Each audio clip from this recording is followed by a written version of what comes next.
All right, let's keep moving. Why don't we keep it in the same great state?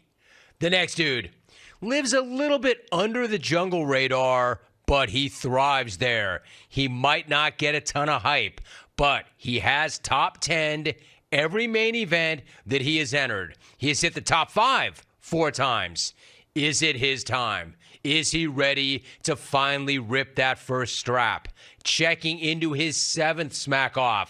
We keep it right here, there, the place where I will be tomorrow, the great state of Wisconsin. We go to Benny in Wisco. Benny, good luck. What's up? How are you? Well, man, good to be here. Hey, Caleb, I was going to mention how all of Mark and Hollywood's calls sound like game shows, but there you go with an actual game show call. And can you imagine the virtual high five / orgy that Mark held with his AI buddies after he hung up that call? And thanks, James, for providing those sound drops from Mark's place in real time as well. So, Jim, what are we burning on today? Or as Vic's doctor would say, what are we burning off today? And let me start off by asking you an important question, Jim. See, not everyone's going to get this because it's kind of a Wisco resident to Wisco resident thing, but does Jeff Dahmer eat Mentos when his breath stinks? Now, let's get open and honest, Jim. It's time to put myself on blast for finishing in 10th place last year. 10th effing place. Now, if I were a Canadian caller, I'd still be wearing the Smackoff 10th place champion crown, but I'm not. So let's pick Benny apart a little bit today.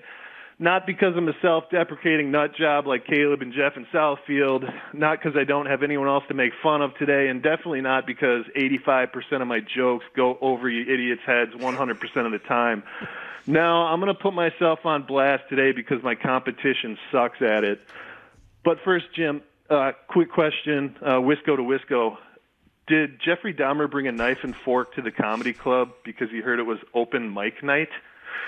Moving on, that idiot Benny spent the first 10 seconds of his Smackoff call last year screaming rebuttals into a phone that he himself forgot to unmute.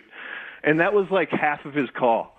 Benny's call last year was so petite and so short that it had to sit next to Mark and Hollywood in the front row of the class picture, all crisscross applesauce. Benny's call was so short that it had swimming lessons on the same night as Rick in Buffalo. And smooth transitions be damned. Benny, in years past, you would bitch at other people to clean it up, not only as an homage to jungle lore, but as an effort to get people to start giving a rat's ass about the event. Knock it off. Benny, Amber's back thought those transitions were rough. Tommy Lee Jones's razor thought that those transitions were bumpy. Hell, Jeff and Richmond's hemorrhoids thought that those transitions lacked preparation. Now, before I go on, Jim, Wisco to Wisco, of course. Quick question for you. Did the Milwaukee police find a couple boxes of nerds in Jeff Dahmer's apartment after he was arrested? No, Benny, your delivery is choppy and mundane, and your voice sucks. Joe Kim Noah's mom's OBGYN thinks your delivery is ugly. You force sports takes into your calls by punning the ever-loving hell out of them. Can't you just provide a straight sports take? And why was Caleb so offended by the number of sliders that Florida left over the plate a few nights ago in Game 3 of the College World Series? See, it just can't be done. And what's with Benny's lisp? He sounds exactly like Caleb's Smackoff profile the other day. That profile, by the way, sounded like someone kicked a youth pastor in the balls and told him to do a Mike Tyson impression for 20 minutes. Why doesn't Benny have the voice of really cool participants and callers like that fella Drizzle?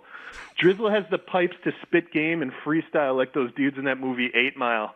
I bet he loves M&Ms, too. It's too bad the only thing Drizzle's got in common with the city of Detroit is his Pistons shorts. Now, before I finish up here, Jim, quick question for you. You ready? Did Jeff Dahmer have ass burgers?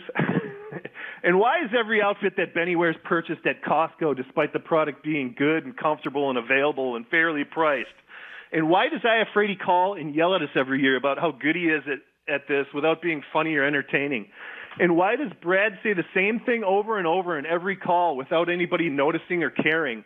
And why did Jeff and Richmond get detained at the airport for smuggling blow only for the TSA agents to find out that he put a pound of Gold Bond underneath his man boobs to combat man boob chafing.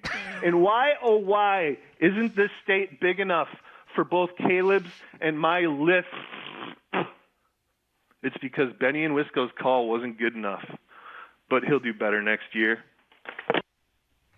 Benny.